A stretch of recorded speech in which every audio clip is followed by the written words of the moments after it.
They have very specific games they like. And they also are bringing in lots of community partners to do kind of a specialized session with each week, where they might work with University of Maryland, the wellness team, to do a cooking class and talk about nutrition, or they're trying new foods. They're working with Valiant Wealth to do financial literacy conversations. They've done field trips. They do, there's a kind of a mental wellness component as well, and they have a therapist kind of on a retainer who comes in and will meet with students individually and make sure that they're connected to the services they may need. So there's a lot of like mixing in. They've gone to the YMCA to use the pool. They've gone out canoeing with Sultana. They're kind of just bringing in everybody and anybody who can help make it a really enriching and exciting program for the students. Are they having good participation? Yes. Yeah, there's about 40, well, the half year it was about 45 students, but I think they got a whole new crush of kids in. The biggest limitation that they were having with enrollment was that a lot of the students needed transportation home, and transportation is included, but right now they have limited transportation. They're not using the school buses, they're using the van, and so they'll take the kids home, and sometimes they have to do like 2 or 3 trips to get everybody home. But they are applying for a USDA grant to get another van, so they'll be able to expand that, and they're also prepared to lease vehicles as needed to kind of meet but they're kind of playing that game in their first year to figure out enrollment and transportation at the same time, and how do we keep it balanced.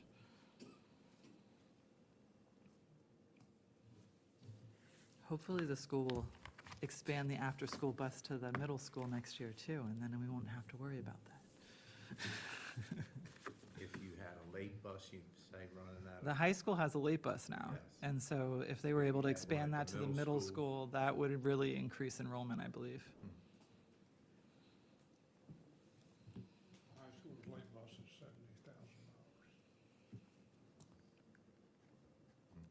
$70,000. But if you only do it 3 days a week, it's less. Right. Or no, is the high school only 3 days a week? I don't know. No, I think that's 5 days. It is 5 days? It's a Because- $70,000 Yeah, expense. Jill's nodding her head. The bus itself, you're saying, is 70,000. Because when the LMB funded the after-school program through a contract directly with the schools initially, and they were charging us $40,000 a year to do it 3 days a week. But then the quote that we got when we went to Menaries was a lot higher, so we decided to do it kind of more in-house. Okay, Thank you. thank you. Jamie Williams. I should get that in the thing.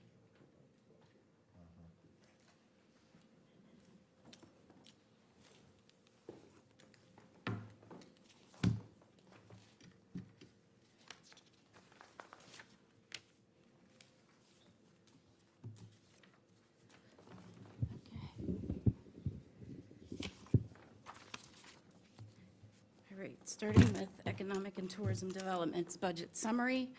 Our largest increase does come in salaries due to the personnel change, but overall, it's 16%. So if we turn to the budget highlights, that will really, so the position that was the Housing and Transportation Coordinator, we are proposing to make that a Strategic Projects Manager, still focused on affordable housing and transportation. And we have kind of laid out, we'll go over a little bit in a few seconds, about what some of those responsibilities would be. Other advertising, we did have some savings there because we are doing a lot of things that we had outsourced before in-house. Obviously, having Katie with her marketing experience and working at an advertising agency, she's been able to train myself and Shallon and the rest of our team to be able to do some of these things on our own. So that was beneficial. And then we do have a transfer to the grant fund. Want to go over that. and that is the Wharton Track Safety Project. Unfortunately, these projects take forever to kind of come to fruition where we really have to put it in the budget. So this particular project is a federal grant to upgrade the Wharton Track project out by Eastman. And the Maryland Department of Commerce committed $100,000 to the project, and this is the county's match of $10,000. And all of the paperwork says it'll be done in FY 2024. So that's where that $10,000 is from. And the county's already committed to that. Correct. And then on page 4, we've got the budget highlights for capital projects. And this is where the KRM entrance, Chestertown Business Campus contribution comes in. The total project cost is $1.4 million, and the county's portion would be the $450,000 that was committed by the previous Board of County Commissioners. The Upper Shore Regional Council portion that was allocated through the Maryland Department of Commerce is $250,000, and then, of course, KRM's contribution to the entire project is $726,000. We come up with that number because it was kind of like it was indicated that they were hoping to get half, and we had $250,000 left out of that money that we got from the Upper Shore Regional Council. And we said, well, to make up the $700,000, come up with $450,000. Correct. And it is, the way the projects were presented to the Upper Shore Regional Council is not exactly how they were funded once they funded the projects.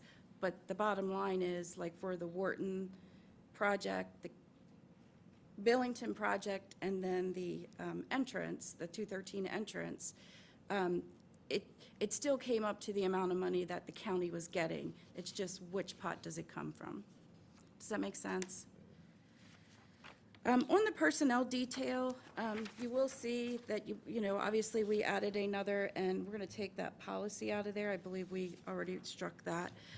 But just want to go over a couple of things with the Housing and Transportation Coordinator position. You know, the original thought was to identify those gaps in services and what was needed within the county. And when Dawson filled the position, one of the things that he immediately noticed is that there was no marketing of the current public transportation that was available. So he's done a lot of work in that area and getting the word out about what DCT does provide. Is it adequate? It is not. Is it not adequate? That's a whole nother story, but actually being able to market what services DCT provides. So that has been, that part has been completed and just has to continuously be updated. There's the website, kentcountyrides.com, that lists all of the transportation that is available throughout the county. And the other thing was housing. You know, let's go back to transportation first. The seasonal shuttle was also, came out of that work that Dawson did as well. So that's in the budget. We have a budget request from Delmarva Craft for that for FY 2024. And we would like to see that funded again this year so that we can, again, collect that data that we've not been able to actually capture up until last year. So this will give us 2 good years of really good data from May to at least October. And I say at least October because last year it was extended to December through a disparities grant through the health department. So we would like to see that continue to be able to utilize that data as we work with DCT and public transportation that's available. Some of the things that Dawson will continue to work on, on the housing side, let me go to the housing side real quick. Affordable housing is definitely an issue here in Kent County and everywhere. I shouldn't even say Kent County because it's an issue everywhere. I hear it from all of my colleagues across the state as well as other ones outside of the state of Maryland. So affordable housing is an issue, and we are looking at projects that can basically multi-unit housing. So the Millington Senior Project, the Kennedyville Village, the housing that's taking place out on Sheila Road, and then the one that's off of that side road as well. There's lots of housing going up now, and we're trying to figure out how can we do multifamily housing, because then that cuts down on the cost, whether it's rental cost or purchase cost. So there are some apartments that are being planned out by Washington Square Plaza. So those apartments will be single apartments, and there's about 20 of them proposed in the town of Chestertown. And that would be for somebody who's taking a teacher job, or somebody who's coming to work for Dixon, the first time. So they get to, then they can decide, is this really where I want to stay? And then hopefully we'll have affordable housing for them to buy and then purchase within the community. So we're looking at those types of developments. That's not just a 1 or 2 build, but that's several buildings or multifamily units. Some of the things that we propose that we want Dawson to continue to do is be active in the state's transportation development plan to make sure that Kent County is at the table. Marketing to increase the awareness of public transportation options, which has already started, but to continue that. Work with the public transit operator to expand and improve service to the eastern portion of Kent County. Active participation in the Maryland Upper Shore Transit, the MUST, and to build those partnerships. And advocate and promote agencies and organizations that provide housing support in Kent County, such as the Maryland Rural Development Corporation, Department of Housing and Community Development, Kent Attainable Housing, and I've listed some others there. And actively pursue options and eliminate barriers to affordable housing, working with developers, working with planning, zoning, working with the towns, things of that nature. And then, of course, we did strategic projects because there may be other things that the county commissioners see as a priority, but current staffing levels don't allow one person to be focused on that one issue. So if there is something that the Board of County Commissioners feels that needs a dedicated person to actually kind of follow it and organize it and kind of like herd all the cats together, Dawson would be able to do that. And Dawson's experience definitely would bode well in that area. Jamie, hold on just a second. Yes, sir. As a reminder, when we talk about transportation, we had a meeting, we all talked about these smaller. Anyhow, I was supposed to meet with a county commissioner from Caroline about the system that's in place today. Before we meet with Santa Grande, I guess, at some point in time, he'll be in here for budget. I assume he's coming in, I don't know, has he signed up, Sandra, DCT, if they signed up to present? I've run into that the commissioner, I forget his name right off, but Freedy. he said he hadn't been able to put something together yet, Okay. but it's getting late. I don't know whether they're still gonna have that meeting or not, but we probably ought to, I'll reach out. if and we're see gonna do it, we might wanna do it sooner. Yep. I'm sorry, Jamie, go That's ahead, okay. I just didn't wanna forget to. That's okay. Page 9 is the capital, 5-year capital plan, and that's where the $450,000 obligation has landed. And you'll see the capital form is attached to that as well as a description. Let's see. I don't think we have, we do expect a slight increase in lodging taxes this year budgeted for FY 2024. And remember that the county only keeps the lodging taxes that's within the county. So if it's the town of Chestertown or the town of Rock Hall, they get 100% of that tax collection, less a minimal admin fee.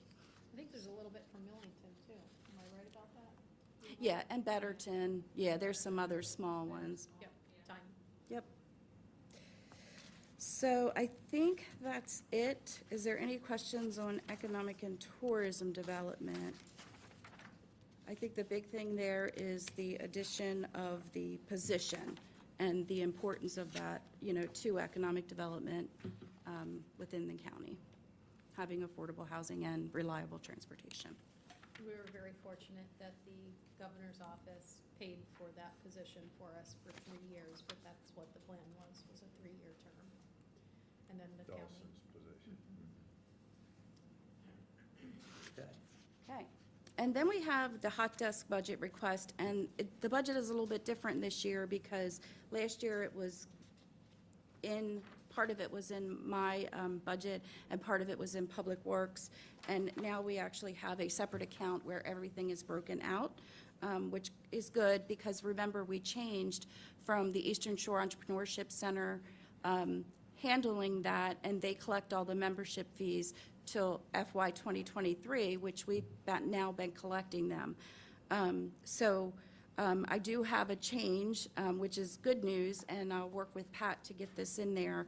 But we do have a commitment to lease 2 of the offices for 10 months of the FY 2024 budget, and the other office is already leased. So we will be bringing in more revenue than we're actually putting out for hot desk. So this will be a net gain for the county for FY 2024. Traditionally, co-working spaces and incubators, you might have heard people call maker spaces. Things like that are not usually a revenue generator. There's cost associated with it that the community bears to try to promote small business development, entrepreneurship, people to launch their own business. But this will actually bring in revenue for us this coming year. And if you notice, it's very small increases on here now, but now they will be a decrease. I'm just trying to think if there's anything else here I need to share, or if that is about it. A couple of other things that aren't on the slide. Earlier, we saw that there was a $20,000 increase for the Upper Shore Regional Council's allocation. And that increase is a result of where the micro ag grant program that we've done now for 3 years, and this will be the 4th year coming up. So that's what that $20,000 is for. It's not actually for the Upper Shore Regional Council. That is for the micro ag grant that is run through the Upper Shore Regional Council. And that was the grant program with Cecil, Queen Anne's, and Kent that won the award at Mako. And we would like to continue that next year. And it's just a matter of the process has been worked out to administer it through the Upper Shore Regional Council. That's why it's listed as an allocation rather than in the budget. So I wanted to make sure we knew that. And that's all I have. Very good. Any questions? We will. Thank you. Thank you. Thank you. Lisa?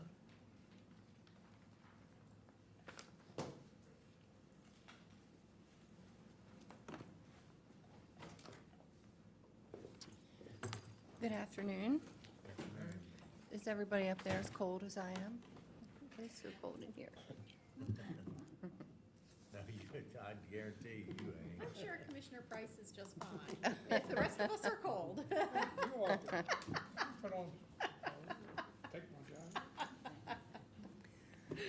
Okay, I'll be kind of quick for you here. We are overall looking at a 16.8% increase in our budget. If we go to our funding summary, you can see that our Maryland Family Network funding is level this year at $360. Judy Center funds at $2,000. You'll see there's a big increase in what we're asking for from the county. And if you flip to your next page, I have an explanation for that. So we are looking at all of the increases in salaries and benefits. So we're looking at increasing the hours for our service coordinator and child development specialist from 35 hours to 40 hours so that they can be full-time. And there are a couple of different reasons for doing that. I know I've been here before and said this, but I'm the only full-time person in my department. And with the short staffing that we've experienced over the past year, we've been 8 months with 2 staff down. So I've done a lot of reorganizing and rearranging and found that there are things that we can do differently to be more efficient and more effective, especially with the grant requirements from MFN now are letting us tailor our programs a little bit more to our individual communities instead of having statewide policies and ways that we have to do things. So we're able to do more and do it better. So we can serve families now who aren't necessarily just enrolled in our center. We can do community programs, and in the past, those programs didn't count for our grant because the families weren't completely enrolled. So with being short-staffed, we've been limited in how many times we can get out of the center, how many times we can do these things. So I really want to expand our programs. We're not currently reaching a lot of the underserved families that I feel like we are here to serve. We're full every day. We've been really busy, and that's great for grant purposes and meeting our numbers, but there are a lot of families out there that we were serving in the past and aren't necessarily serving now. So, we need to expand that. Let's see. We've done a lot of delegation, like I said, redistributing responsibilities. And also, I think for retention and sustainability, these 2 positions need to be full-time. We've been at the Family Center for coming up on 8 years, and 4 of our staff have been there since we started. So I've had very low turnover. But the one position that has turned over a couple times has been the service coordinator position, and each time it's been because the person needed full-time with benefits. The other position, the child development specialist, that's a position that supervises people, and the same person's been in that position all these 7.5 years. If she leaves, I don't think I can fill that with someone who's not going to be full-time. The demands and the requirements for those positions just don't match the part-time status, and neither does the workload. So that's where all of our increase is. And then for our service highlights, again, I'd like to thank you for issuing the proclamation last week. That was really nice, and I think it gave you kind of a little bit more insight into what we do and how important our services are. But we do community-based services, in-home services. We work a lot with the other agencies in the county. We're a big part of the local care team that Rosie spoke about. We work with the school system, the library, the community center, social services. So I feel like the Family Support Center has become a very big part of the network of family serving agencies in the county. Any questions? No? So the existing, or the current part-timers that you have now, you obviously have had conversations with them about their hours increasing, and they're okay with that?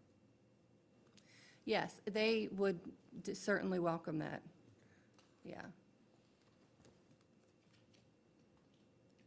Any other questions? If not, thank you very much. Okay, thank you. Appreciate it.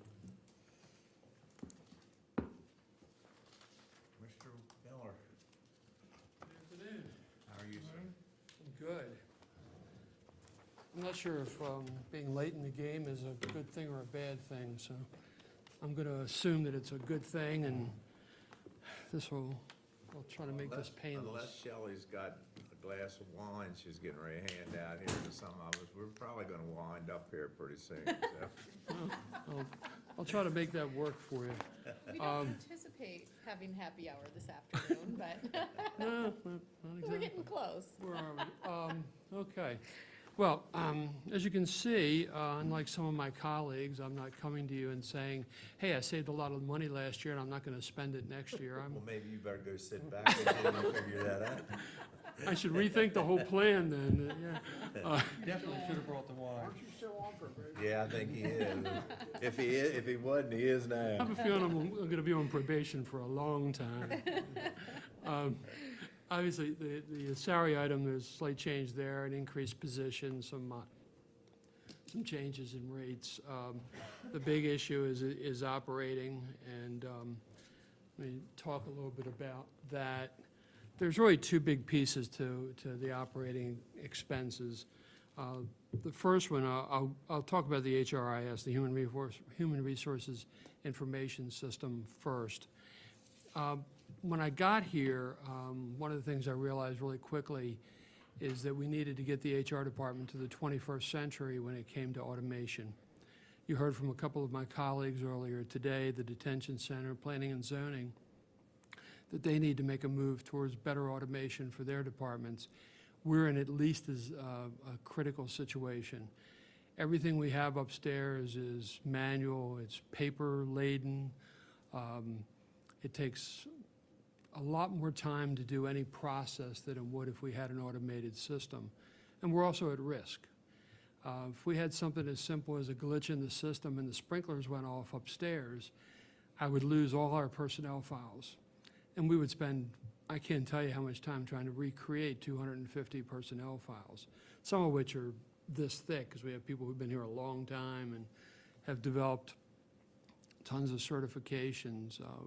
See it all the time, particularly coming out of the detention center or the police force, the sheriff's office. So we need to do something about that. Plus, we need to make those records more accessible to the rest of the staff upstairs in a quicker, more timely fashion. The processes we go through are equally as manual and time-consuming. We really don't have an automated system to track applicants well, to onboard them, the ones that we want to hire in a quick fashion, to do benefits administration. None of those things are possible right now. And it makes us more prone for errors. Mistakes happen. With an HRIS, we have better control over all those processes and a better ability to do reporting. Reporting is something that's basically non-existent upstairs. We can't really pull data easily out of our systems to do applicant tracking or to report on turnover or vacancy or retention. And these are things that are critical to the leadership to understand how we're doing and what areas we need to target and how we can do better with our recruiting and retention. Consequently, an HRIS is a critical need for us. This also ties to the second item, which is the big ticket item that you see on the screen, a compensation study. The last one was in 2015, and the one prior to that, I believe, was 2003. So that's 2 and 20 years. Generally, in my line of work, we would be looking at salary studies and comparing ourselves to the marketplace no less than every 2, maybe 3 years. Smaller organization, you can stretch it a little bit. The last one in 2015 cost about $39,000. I don't know the figure for the one from 2003. I haven't been able to grab that data just yet. But what I know is that as we do exit interviews, and we don't do tons of them, and we need to automate and do a better job with that, but the data that we've acquired thus far, and I've had my team go back and look through this fiscal year just to get a sense of what's been going on, the majority of people leave for money. That's not a surprise. People don't quit jobs that take pay cuts. It's not a shocker to hear that. But it's also critical for us to understand where we are versus our competitors. Can we pay what Queen Anne's pays? Maybe yes, maybe no. But we don't know for sure. And we haven't had the data to give us an opportunity to understand it well enough to know whether or not our salary plus our benefits program, which is a really good benefits program, is the combination of that total compensation enough to attract and retain staff. We just haven't looked at it recently enough to know where we stand and where we need to put our resources. That's the reason for the compensation study. We also know that turnover is expensive.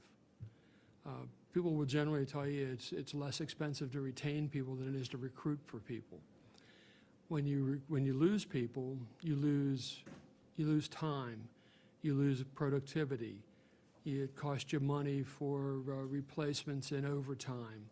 You lose institutional knowledge. All those things come into play. Generally, studies that I see, my line of work, is that when you lose somebody, replacing that individual will cost you about 1.5 times their salary. And that's a pretty general common number. It's even worse if you're in the industry I used to be in healthcare. That number got a lot higher because it was just tougher to recruit nurses or PAs or NPs, those kinds of jobs. But here in this industry, 1.5 times salary. That's a lot. That can be a lot of money if your turnover is going badly. I don't know that our turnover is terrible. Anecdotally, it doesn't look too good to me, but I don't have data yet to support it because I don't have a system that will give me what I need. But we know that when we lose people, it costs us money and it costs us time. Pretty much every one of my colleagues who's been up here today has talked about staffing, how long it's taken to fill positions, or how long jobs are open, 6 months, 8 months, 10 months. People working, extra shifts or overtime, or leadership, diving in and doing the day-to-day work to support the department and make sure things keep running effectively. What I'm proposing and what we're asking for in HR is an opportunity to put systems in place that'll help us have a better understanding of where we stand, what we need to do to improve, how better we can bring people, recruit people, bring them on board. The sooner you can get somebody on board, that saves time and money in and of itself. So those are the two big key components to what I'm here to talk about this afternoon. Questions? I know I'm hitting you with a couple of big numbers that I guess my predecessor hasn't hit you with, but here we are. Very good. In this day and time, I don't know how you don't, or how you even operate without some type of system to monitor what's going on Yeah, me and either. stay on top of it, so. Yeah. There are too many working. Exactly, and it makes it fraught for error. And mistakes happen, but the more that you can automate and the more that you can streamline those processes, the other piece to it, and this is just personally, but the more that I can automate the department upstairs, the more I can streamline the routine rote processes, the better opportunity I have to take my 3 people upstairs and give them a chance to do more sophisticated, advanced HR work consistently. Yeah, thank you for that. Yes, and I'd like to see that. Advancing the staff, growing people, growing your staff, and giving them an opportunity to advance in their careers is a big deal for me, and it's meaningful for them. That's how you retain people. Other things I can address? No, I'm sure we'll be talking to you as we go through the process. But, I look forward to it. I'm happy to talk more about You'll hear it. from Jim a lot. We'll have a closed session on personnel actions. We'll have an open session on policy regarding personnel actions. So Jim, you'll see Jim a lot. yeah. We're working on a number of those avenues. I know a number of my colleagues have talked about what's been going on this year for them. And even though me and my team are only about 6 or 7 weeks into the process, we're making some strides. We're in the process of reviewing the policy manual. We've already enacted, we've got some training coming up so that more than just one person in the department can do fingerprinting, that more than one person in the department can do badging. We were working with Scott just yesterday on how to improve the software capacity for badging. It's just something that was just kind of there that we needed to deal with. We're starting to do more with social media recruiting to get our name out and to get more people interested in Kent County as an employer of choice.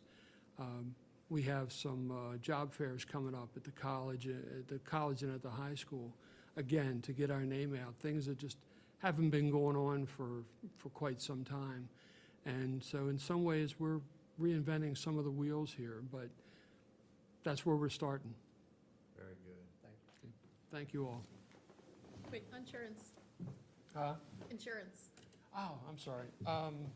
Yeah, we have it and everybody likes it, and it's going to cost a little more money than it did last year. But not much. No, but not a lot. There is a little percentage increase. It's in your binder and, yeah, okay. Yeah, there's not a lot to talk about on that. So we just got the proposed rates last Thursday, I guess it was. So we really haven't had a chance, our CFO and myself and our boss haven't had a chance really to even look at the numbers yet to see if the 4% or so increase they're proposing makes sense to us. More to follow on that one. Very good. Now am I done? Now can I leave? Okay, thank you. You sat in here for a long while today to be able to have that little bit of time, didn't you? You could have made me first. I could, It was time well spent. Yeah. last but certainly not least. No, actually, Pat will be last. I'm 19th on the list. The first thing I wanted to say was that I need to take a minute and thank Lacey and Tanya for stepping up this year and helping to prepare the budgets. So that was an opportunity for them to grow and also showcase some talents that they had in working in other departments that they brought here. So I'm pleased that I had the assistance this year for that. And the second thing I wanted to say kind of goes back to planning and zoning, talking about GIS capabilities. In the department's goals and objectives that we submitted to you prior to the budget, we had an overlying theme on digital access, transparency, automation, and improving methods and processes to save taxpayer dollars. With that being said, we'll have to spend some taxpayer dollars in order to do that. So if you have a chance to reflect back into Planning and Zoning's budget, you'll notice that we have a letter of endorsement that coincides with their GIS request. There are 4 budgets that I'll briefly go over with you. The first one is the Commissioner's budget, and there's not a whole lot to talk about there. We do. Damn seldom is. The biggest thing this year is that you have engaged in the services of a consultant for lobbying, and that'll be reflected in this budget. And actually, I think there's going to be an update to that number on the screen. And then we showed inflationary costs for MACO, annual dues, and lodging. The second budget that we go over, or that I go over, is the office budget. Now, that Mako budget, kid, that's not right, is it? What's the question? It was an increase to, Oh, okay. I'm your thinking. dues Right, are right. I'm normally a getting- little under 14,000. I and got you, okay. We went up a That's little just- bit just in That's just case. the increase. I was Yes, thinking that's just the crazy. increase. Got We it. can't all stay down in Yes. Ocean City for $450. No, that was just a small inflationary increase. Yeah, I got you. And then for the Commissioner's office, we have a vehicle that we put in some repairs for that vehicle. However, it is also slated for the discussion for the enterprise fleet program, so that may shift a little bit. We deleted our service contract with our previous AV, so you'll see a small decrease there and an increase on some other ancillary items. For the legal services budget, we're putting in a small increase under operating, and I think that'll be discussed at part of the personnel discussion. And last but not least, we have the alcohol and tobacco inspection, or the CAPE team, as we call it. We are asking for a personnel reclassification. And we're also we would like to increase our outreach and that would require some additional advertising dollars and some awareness supplies and training.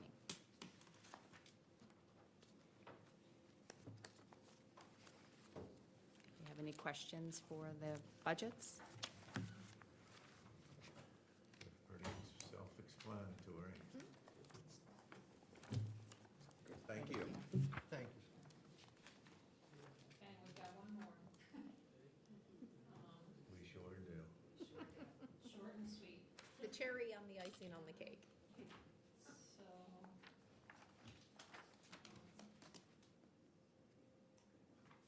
Okay, so the finance budget, is going up, slightly this year.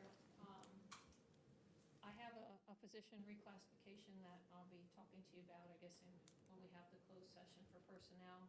Our operating expenses, postage rates are going up, unfortunately, to 60 cents, so tax bills are going to cost more to mail out this year, so we have an increase there. And we have an increase from the state for the cost of processing our homestead program, and we just have some other inflationary increases for $1,500. On the capital side, we have a couple small requests. My staff, computers are our world, we sit in front of them all day, every day, and we'd like to replace some of the smaller screens with larger monitors. We're all getting older, so I guess like to get some replacement screens. And we also could use some storage, so there's a couple bookcase hutches in there. And that's really the extent of our request. Do you have any questions? Maybe it's getting late in the day and I don't know, but what's the homestead program billing? So the homestead credit from the state, like we have to pay for part of the administration of that program, so. That's where you lock in to the percentage of mandatory increase, that's what he's asking. Yeah. For your property taxes, so if. Yeah, it can't go over a 5% increase, so. Okay, it doesn't have anything to do with that homestead tax credit. Yes. Oh, no. But not the Not the homeowners, it's the Owners, homestead. homestead. So it's the state program, not our county program. Right. No questions, that's all I have. it. Okay. And that concludes our presentations. Very good. So thank you, everybody, for sitting through, Yep. and all of your help in putting all the information together. And all the patience for sitting there and listening to it.